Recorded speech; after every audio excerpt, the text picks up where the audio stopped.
everybody, welcome to the Commentator Ninja channel. My name is Mary, I'm the Commentator Ninja, and today we have an extremely exciting episode with the one, the only, a regular on the channel at this point, Matt Bradley. Matt, how are you doing today? I'm fantastic. How are you, Mary?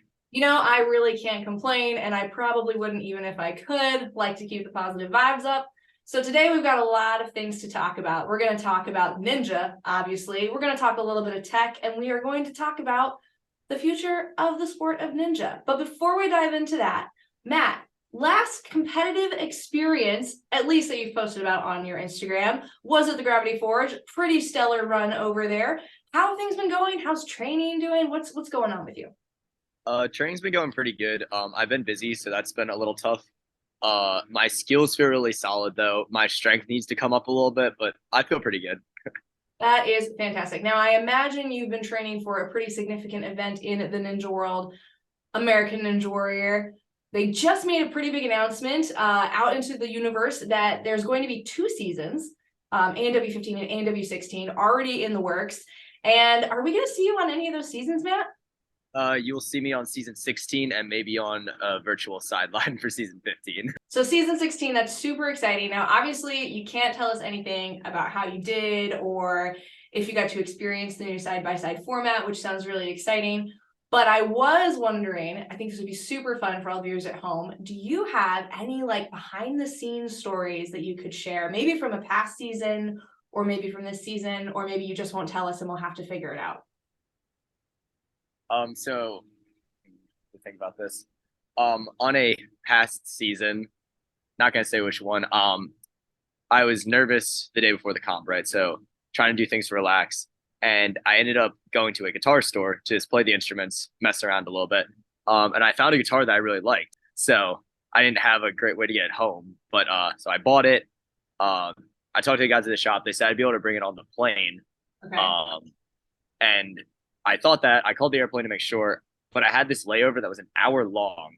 Okay. Where they wouldn't let me bring it on. So I had to fully disassemble this guitar, split it between like 3 bags. What? But then my first flight ended up being late. So I missed that layover anyway. So like I went through this whole hassle of disassembling this guitar, putting it in my bags. I had to put it in 3 different bags. I had to check one of them. It was a huge pain. But then I ended up missing the layover anyway, because my plane was late. My goal for that competition was to pay off the guitar, and I did, so that was good. But yeah, That's pretty exciting, but we still don't know what season that was from. Yeah. Season 14, you did have the fastest time, so maybe it was that season. We'll have to see. We'll have to see. So Yeah. I do have some sidebar questions here. So is disassembling and reassembling a guitar similar to building an obstacle? It's a lot easier, honestly. Yeah, because like if I'm rigging something, it's just like I'm working with like clamps and everything's heavy and I'm up high. With the guitar, it was just 4 screws I had to undo on the back with like a screwdriver. So I did it like in the hotel lobby.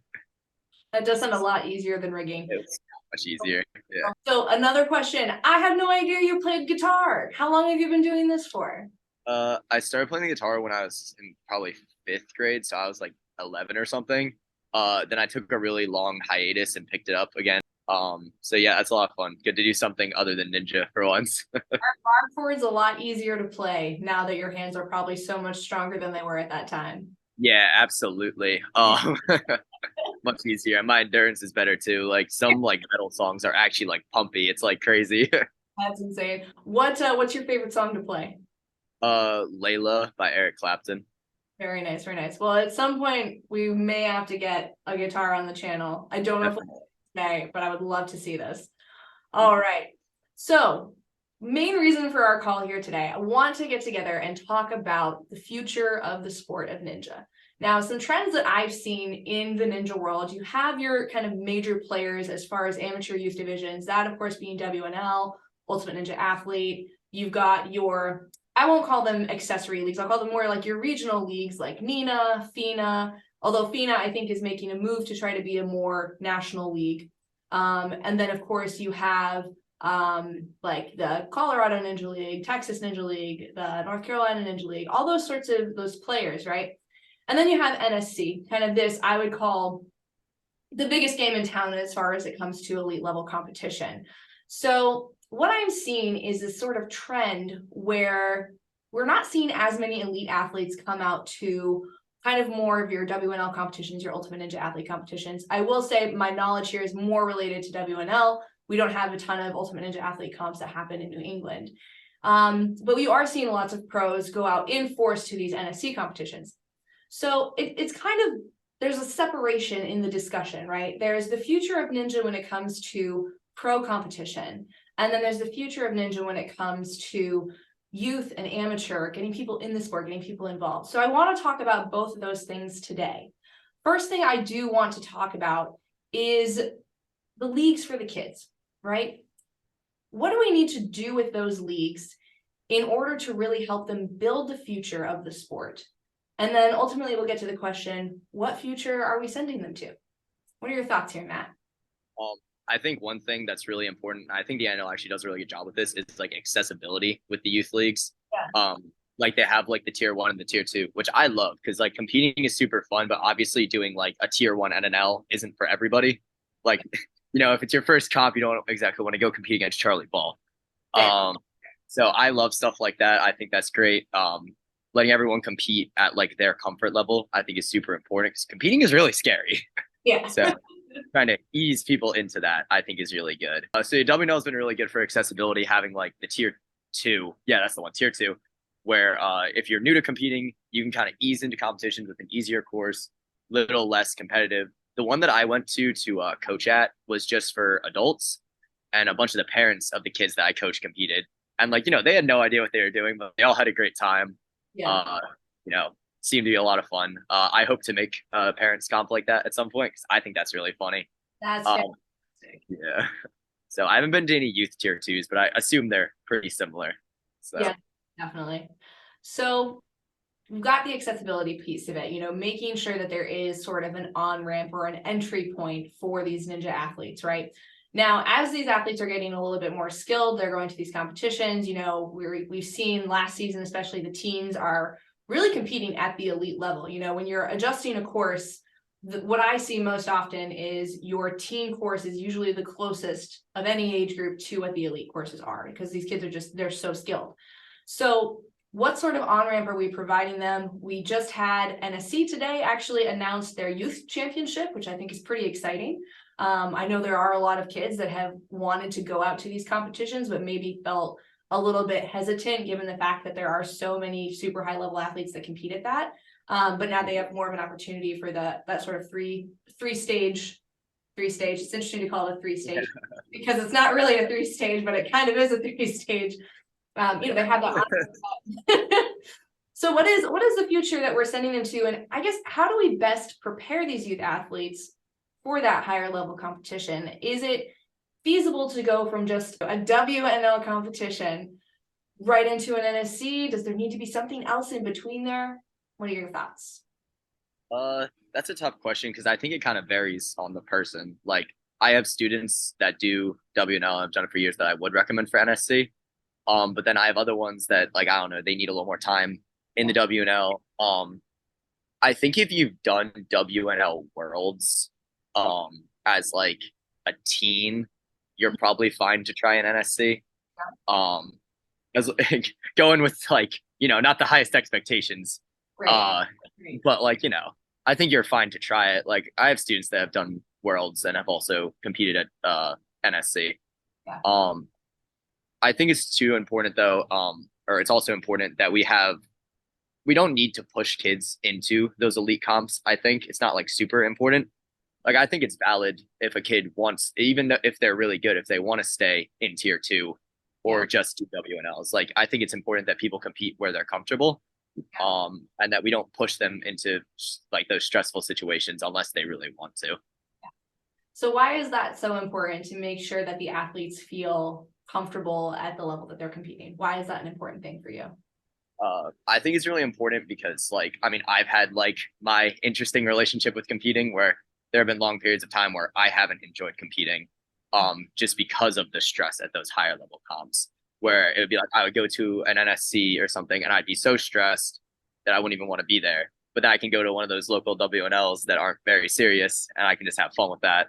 So I think that's good. And I know people who, because they have a little trouble with competing in those higher pressure situations, that they just get discouraged in general. Mhm. So I think it's good for those people to always have options if they want to kind of slowly ease into comps or do a more relaxing comp. Not every comp has to be like a pro comp. Yeah, absolutely. Yeah, it really speaks a lot to an athlete's motivation to stay in the sport, right? Like success is a huge factor. So, And being able to experience success when you compete. That's one of the things we talked about a lot in some of our discussions regarding female athletes and ninja courses, right? Like if female athletes are going to competition after competition, regardless of whether it's a pro comp or not, and only getting so far, you're not really seeing that payoff for the hard work, right? And I guess similarly, if you're going to super high level competitions, getting stressed out, maybe not performing as well, it definitely becomes less fun as opposed to competitions that do boost your confidence and help increase your motivation there. Good thoughts, good thoughts.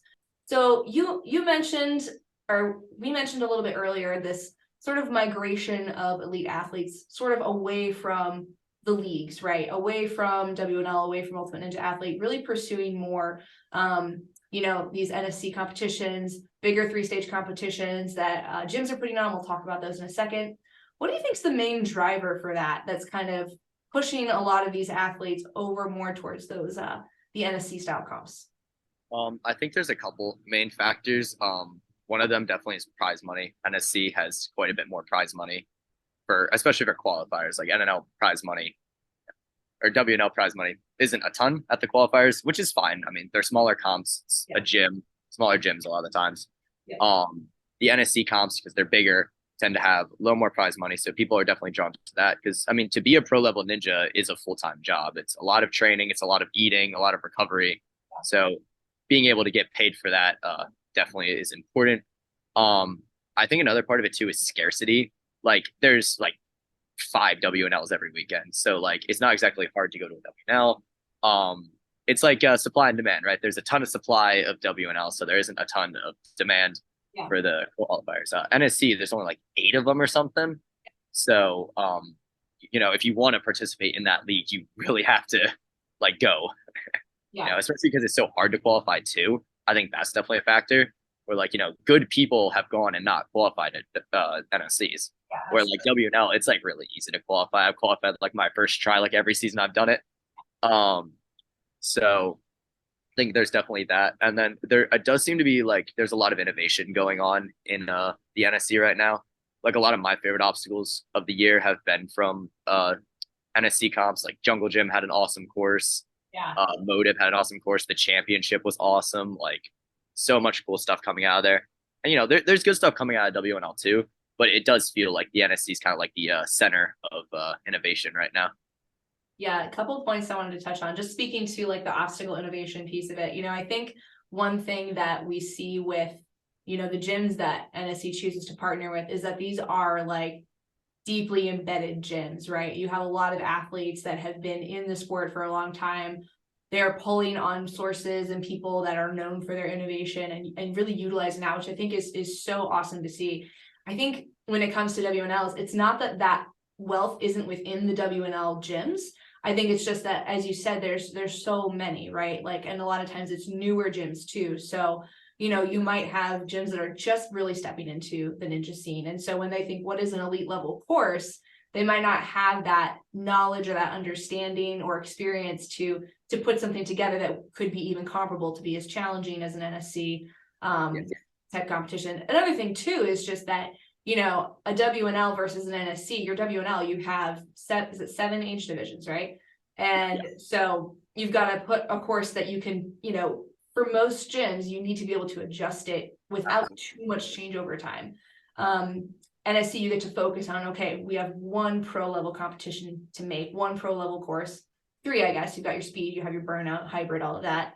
But yeah, it's just like, it's a focused pool. And so you don't have to think, how can I make this adjustment for the age levels that need to be easier? You can just say, how do I make this hard? How do I make this pro level? So it's a nice focus. Another thing too, that you mentioned I want to touch on is, being a pro ninja athlete is a full-time job. I don't know if that's something that everyone in the community really acknowledges and sees. I think when you are at the pro level, I think there's that kind of common understanding of just how much time you have to spend training, just how much, you know, effort goes into being ready for an NSC competition, for American Ninja Warrior, for some of these bigger 3-stage comps. And I think that's really important to call out, because I know I certainly have athletes that want to be at this level. You know, they want to be elite. They want to be going to these NSC competitions, having great success. They want to be clearing elite level courses at WNL or at Worlds. And I think it's really important to just identify like how much work it is, because I don't want people who are shooting for that high level to get discouraged thinking, man, I feel like I'm training so hard, I'm just not getting up to this level. How do they do it? They do it with a lot of work. Like, what's a training schedule look like for you, Matt, in a week? You know, how much time are you putting into this? If I'm being honest, my training schedule is kind of light. I don't know. I train like 5 days a week. I have a couple strength sessions per week. I try to do cardio every day. I focus a lot on my recovery. So like I do like stuff with like cold and hot and all that to get good muscle recovery. I eat a lot. Like that's the hard part for me. I have to eat a lot. Yeah. And you know, I also work at a gym too. So it's not just my training too. I have to demo obstacles. Even rigging. Rigging is kind of like a more physical job than just like, you know, sitting at a desk. Like I know I'm climbing up on things. Absolutely. So like I don't know. I get a lot of fitness in one day, even just working. Now you mentioned a strike session. So tell us what a strike session is. Strength. Strength. Okay. I do know what that is. I was like, strike session. Is this a new strike session? Yeah, it's my new training method. I like punch things. No, strength. But like, you know, climbing rope. So like you were mentioning American Ninja Warrior. Yeah. Being able to do stage 4 takes so much work. Like a lot of us train rope like 3 times a week at least. Oh. Wow. Yeah, rope's really hard, guys. It's a lot of climbing. And it's such a simple obstacle. It's not really something you see in competition anymore, like a rope climb. Yeah. It's really like that's the only American Ninja Warrior is really the only place that you really see a rope UVW. climb. Oh, and UVW. Can't forget about UVW. Yeah. We're coming up on that soon, actually. UVW. So very, very cool. Yeah. All right. So let's talk about 3-stage competitions, right? And talking more about kind of what we can expect in the future of Ninja. What is the landscape for pro athletes really going to look like here? What are the opportunities that are going to be there? So we've got UBW, of course, we have ONA does their November Ninja Fest. We also have the Rock Solid Warrior competition. And I'm starting to see some other gyms kind of get things together for some of these larger 3-stage comps. Vitality Obstacle Fitness did one last summer as well. So what? Gravity Forge one too. Yes, that is true. Gravity Forge. I commentated that one. My gosh, I should have remembered that one. By the way, because I absolutely love Jackson and love what he's doing, please go sign up for his 4-stage competition coming up the first weekend in June. It was an absolute blast last time for an amazing cause, raising money for suicide prevention. And hopefully this year, Matt Bradley will not fall on his neck. I think he's going here. Yep. Oh, jeez. And it'll be a good time. My best. Yeah. So back to 3-stage comps. So what do we see the future of 3-stage comps? How do those play into the future of the sport? Yeah, I mean, I hope they stick around. 3-stage or 4-stage is like my favorite format personally. I mean, I grew up watching Sasuke and American Ninja Warrior and wanting to be on like stage 3, stage 4. So it's always fun to get to practice that. You know, it's our roots. It's good to keep tradition. And it's interesting. They've kind of come back too, because back when I started Ninja, they were really like 9 years ago, 10 years ago, they were really big because people would have a comp. They would just do a 4-stage comp or a 3-stage comp. I remember Alternate Roots would have a lot of them back in the day. Yeah. And then as the WNL kind of became more popular, the only big multi-stage really was WNL Worlds and then UBW too. But now they're kind of becoming more popular with like the new generation. Yeah. Like, which I think is really interesting. I mean, probably since we're on the show and training for Vegas, but you know, it's great that there's more popular ones. Like you mentioned ONA and Vitality one, like the Jungle Gym one too. Like all the kids go to the Jungle Gym one. I love that one. That's one of my favorites. Yeah. So I think yeah, I mean, I sure hope they stick around because like they're awesome. They're so much fun. It's good bang for your buck too if you get multiple course runs. Mhm. So yeah, I think those will stick around. But I do feel like the sport is going to move kind of more into like speed. Mm, Even just like with marketing speed is so much easier because you can post a 30-second course run as a reel or a TikTok and it'll do a lot better than like a 5 minute long stage 3 run. for sure, for sure. So like I think at least in those the beginning stages of a comp, uh the speed will be very important to advertise, and then it might be later the courses become a bit beefier as people are already like invested in the competition. Yeah, lots of Yeah. lots of threads there. So I think it's interesting the evolution of where three stages went from. You know, at the start of it, you had three-stage competitions, right? But I think that was when Ninja saw like a smaller pool of athletes competing, right? I remember season 3 of it was NNL at the time, so I will say NNL. You know, I would see most of the same people competing, right? And you know, sure, there were certainly the kids things, but you know, the kids worlds and the adult worlds was separate, right? And so, but the people going out to these three-stage competitions, there was definitely more of a separation of the skill level between the kids and the adults. So it was primarily the adults. Then, of course, as gyms are, you know, growing and trying to make money, you know, doing a multi-age group competition is really what brought in more revenue. But now Yeah. I think as there is this bigger and stronger pool of elite athletes, and we're trying to make Ninja more of a spectacle, so to speak, or I would venture to say a lot of the owners of these gyms who are putting on these competitions also are wanting to provide opportunity, right? The prize pools at three-stage comps are generally bigger than you would see at a like a traditional qualifier. So it's almost like we're going back in that direction because it serves the sport. It serves to provide opportunity for athletes to make money doing it, but it also serves as a way to bring in spectators, right? Like here's this big thing with all these pro athletes, come and watch it. But going to your speed comment, I mean, American Ninja Warrior is doing it, right? Like I think as much as there's this kind of idea that you know the sport of ninja, we want it to be separate from the show. We don't just want ninja as a sport to be American Ninja Warrior. Like we want people to recognize it for something different. We do have to take our cues. Like that's where we came from, right? If Yeah. NBC is looking at viewer ratings and seeing, hey, we think that a fast competition with two athletes going head to head is what's going to bring in viewers. Good cue. I think it's a good cue that we should take from that. Yeah, I mean, and even just the athletes too. We're all training that. So it's like, we have interest in that. Like I was talking to my friends during the comp last week, and we were saying like that we want to do a speed bracket at like go somewhere with a side-by-side course and do just like a no stakes speed bracket where we all just go all out. Like that'd be so much fun. So and that's what's like fun about like Jungle Gym and UBW. They both have that side-by-side stage 1. Yeah. So like you get to do that and experience that. I think it's a lot of fun. I love those comps. So Yeah, at Ultimate Obstacles, shameless plug here. We do a side-by-side comp. It's a team competition, so it's kind of more like ninja versus ninja style. Yeah, we do. We have the 2 lanes of competition, do those races, always super fun. Very difficult to commentate and keep everyone in the same camera. Yeah. So we might need to upgrade our camera stuff, our camera things. So, all right, moving on, continuing to talk about some of the opportunities that are within the sport of ninja. So, did you hear about the Gov Games? No, I did not. Matt Bradley. I've been training. Like, Me too. Okay, so I'll catch you up. All right, so the Gov Games.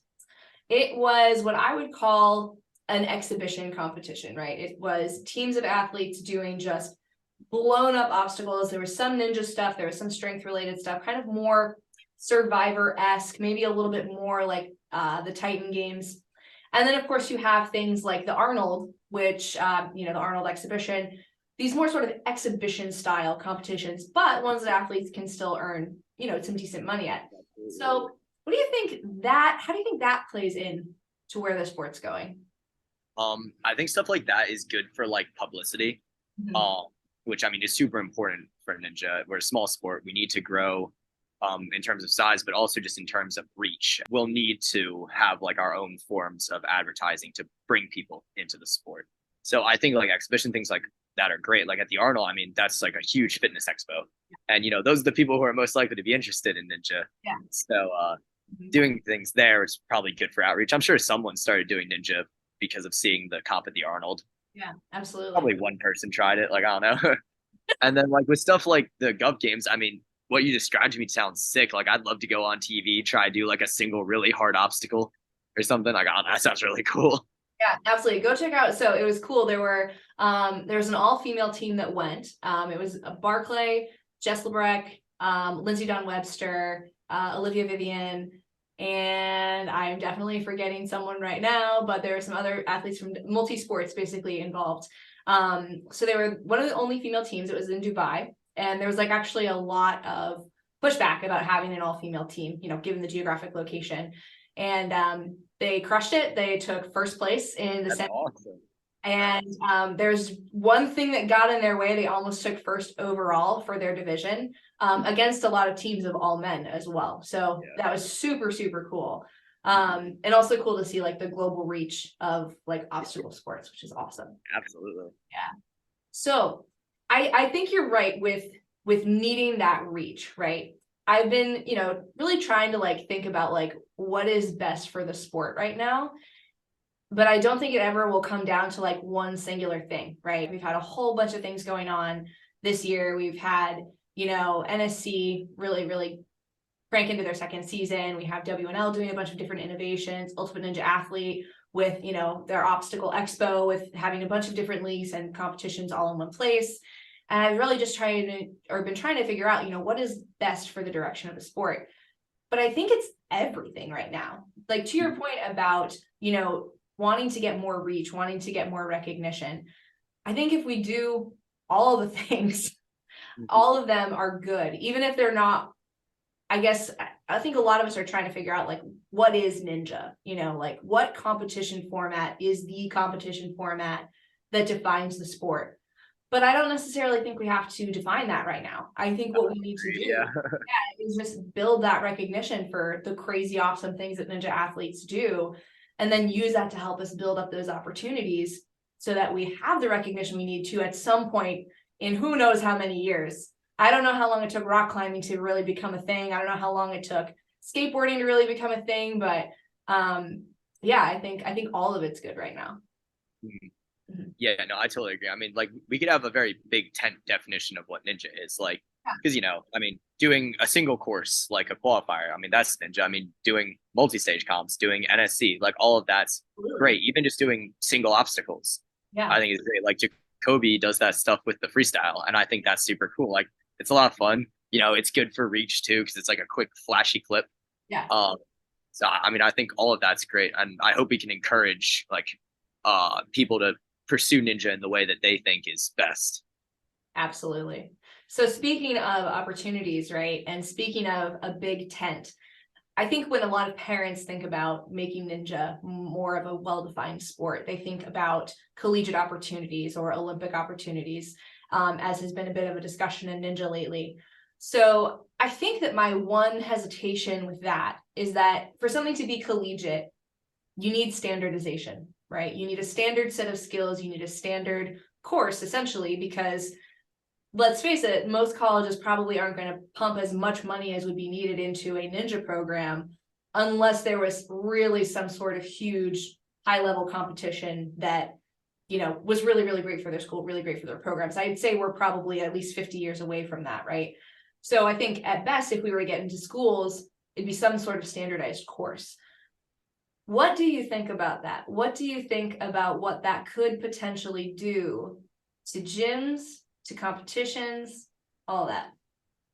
I mean, I don't love the idea of a standardized course. I think that obviously gets rid of a lot of the artistry that goes into course design. Because, like, I mean, it is really like an art. That's how I think about it. Like, each obstacle is its own little piece of art, and I think about it like that. So I think, you know, having a standardized course, no matter how good that course is, you know, kind of does take away something that's cool about ninja. Like, I don't know. I think it's really cool that we have to go out there and flash every obstacle.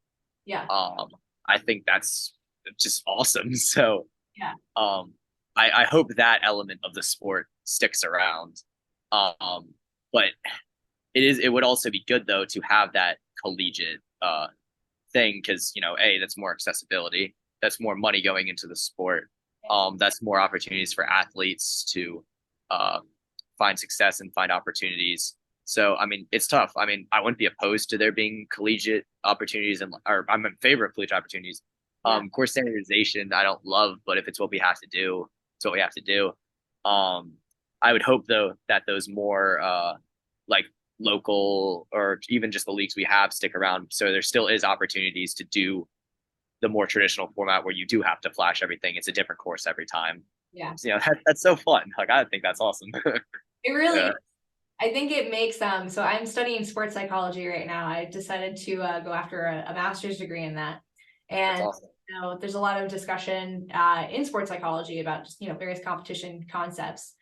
Flow state, I know that's something that you've studied quite a bit, is definitely something that comes up. There's also this discussion about different states of arousal, like being nervous, you know, if you're mentally nervous, physically nervous, and how that can be good or bad for you. And there's a lot of studies about how athletes are impacted, but ninja is such a different beast because of the fact that there are skills that you are well versed in, like a 7-foot lache. If an obstacle is as simple as a 7-foot lache, then you can kind of apply some like basic sports psych principles to that movement. But then when you get further on into the course with obstacles you've never seen before and might have to concentrate with a little bit more, it throws a whole monkey wrench in there. So really, really exciting stuff. One thing we could do with colleges that I think some gyms are actually, hopefully, I know some gyms are working towards this, is just maybe partnering with colleges. So if you have a college nearby that says we want to have a ninja team, have them partner with the gym. The gym already has all of the materials, already has all of the stuff. Maybe do competitions at those ninja gyms. I'm sure there's a lot of coordinating that would have to go into that, but that would be one way to kind of create those opportunities within colleges without taking away the creativity of the sport. Yeah, I mean, I think that'd be great because then that also kind of like that keeps people who are really plugged into the sport kind of like in charge of things. Yeah. I think is really important, right? I mean, I want the people who are shaping the sport to be the people who are, you know, the most involved in the sport, like ideally athletes, gym owners, coaches, like those are the people who I want to be shaping the sport. So I like that idea more, where it's like there is still involvement from the gyms who have been in this for a while. They know what they're doing. I think that's great. Yeah, I think it is a really important point you bring up, and really just kind of a guidepost for the sport, right? You know, we have all these different leagues and organizations kind of cropping up, trying to kind of stake a claim in the sport. And so I think it's really important that when we look at those organizations and look at what they're putting together, we are asking ourselves, are there athletes actually helping shape this? You know, are there, I don't want to say like the founding fathers of the sport or anything like that, but, you know, voices from the community that really do represent the sport as we know it, making some of those decisions, deciding how things go. So that's my soapbox moment about the direction of this. All right, Matt. Well, this has been a great discussion, but now we have to get into everybody's favorite part of the episode. This is the part that all of my kids at the gym are going to skip to. They're going to forget that whole rest of that discussion we had, and they're going to ask, what about the tech talk? So I have here a vertical limit. Vertical limits getting a little flashier now, getting a little showing up in competitions a little bit more, especially at the higher level competitions, kind of an expectation. You should be able to do a vertical limit. I have seen them at a youth competition recently. So for people like me who are really kind of just getting started on the vertical limit bandwagon, how am I supposed to hold this thing?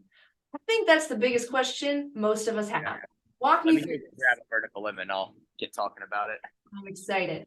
I mean, there's a couple important parts of holding a vertical limit. Being in that crimped grip with your fingers, where instead of being down like this, you have all your fingers engaged and your knuckles are up. That'll give you a better connection to the ledge, so like that, and then getting good thumb placement. You want to get your thumb decently high. I think I hold pretty low compared to most people because my fingers are stronger than my thumb.